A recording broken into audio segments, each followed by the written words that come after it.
My name's Chris Anderson, and I'm here to talk to you about lyophilization, some of the processes around it. I'm going to be kind of just skimming through it real quick. There's a couple websites I'd like you to visit if you're interested in looking in more to it. They give the government guidelines. One of them does, and another one's like the science behind it. And then the last one is basically just general information to be able to look into it a little bit more. So the first one is Mill-Rock Technologies. They have a pretty good article about what it is and the information around it.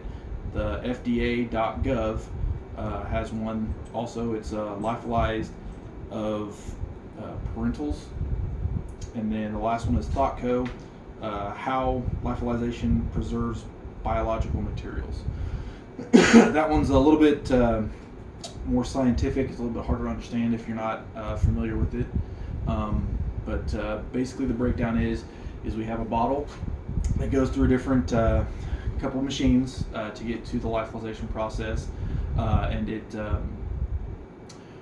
is filled, I'd say probably maybe a third, maybe fourth of the way fill, and it's a liquid.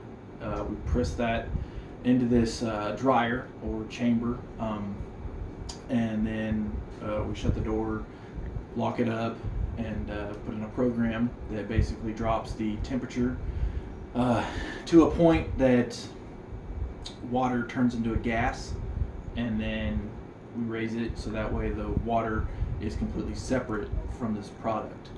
And I'll kind of go into that a little bit here in a minute. So basically we take a bottle about this size and we fill it with about this much product, and we put a stopper. It's not completely pressed onto it, and it has little slots for it to vent out the gases that it freezes through. And then once it's completed and it's got the vacuum in it and the product is in a cake or a patty, we then press it to keep the vacuum in there, because it also has some pros and cons to doing this. Some of the pros would basically be that it gives it a longer shelf life, that we're able to then sell it and it stays good longer for farmers. Another pro is that we were able to actually have live products. One of the cons with that being a live product is that it's a lot of money and material cost into keeping it viable. You have to have a bunch of different machines post to be able to actually convert all of this into good usable products. Another con to it is it's highly controlled through different governments and agencies to do these live products, which makes it very, very expensive and not something that's easy to get into. So basically, to break it down, not just ramble on, it has a bunch of different steps. There's a primary dry, secondary dry. A primary dry is sublimation, and basically sublimation occurs when the ice of a frozen product converts directly to a gaseous state without passing through a liquid phase. Basically meaning that you drop the pressure, drop the temperature down to a very, very low set. They got like -48, and different products have different set points, so that way you can do this. It's a very long, lengthy process. Normally takes 24 to 27 hours. But this specific phase is, I think, around 8 hours to do this. It is still a liquid. It freezes and then goes to this sublimation. Then on the secondary dry is absorption.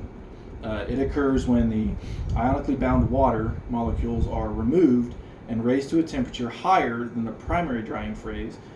This will break the bond between the material or product and the water. This basically causing it to then be 100% a dried cake that has no hydration in it at all.